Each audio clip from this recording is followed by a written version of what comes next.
ચોમાસાના આગમનને ધ્યાનમાં રાખીને સાવલી નગરપાલિકા દ્વારા પ્રી મોન્સૂન કામગીરીના યુદ્ધના ધોરણે પ્રારંભ કરી દેવામાં આવ્યો છે।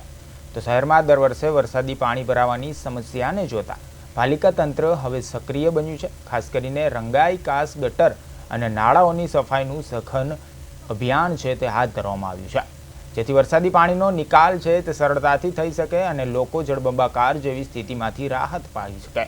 પાલિકા દ્વારા વરસાદી પાણીના તમામ માર્ગો ખુલ્લા કરવાની કામગીરી તેજ કરી દેવામાં આવી છે। તો નગરપાલિકાના અધિકારીઓએ નાગરિકોને અપીલ કરી છે કે તેઓ સ્વચ્છતા જાળવે અને ગટરો કે નાળામાં કચરો ન નાખે, જેથી બ્લોકેજની સમસ્યા ન સર્જાય।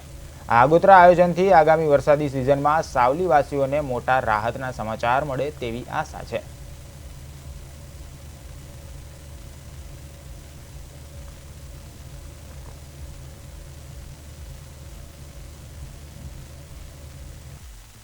જે મધ્ય કાસ જઈ રહી છે તે કાસને જે પાણીનો ભરાવો સાવલી નગરની અંદર ના થાય, જે ડૂબની અંદર અમુક સોસાયટીઓ અમુક વિસ્તાર જે પાણી ડૂબ થાય છે તે ના થાય, એને લીધે અગાઉ અમે ધારાસભ્યશ્રીના આદેશથી અને નગરપાલિકાના સહયોગથી આજે જે પ્રી મોન્સૂન કામગીરી આજે મુવાલ રોડ પરથી છેક ભાદરવા ચોકડી રહીને સીધા અમે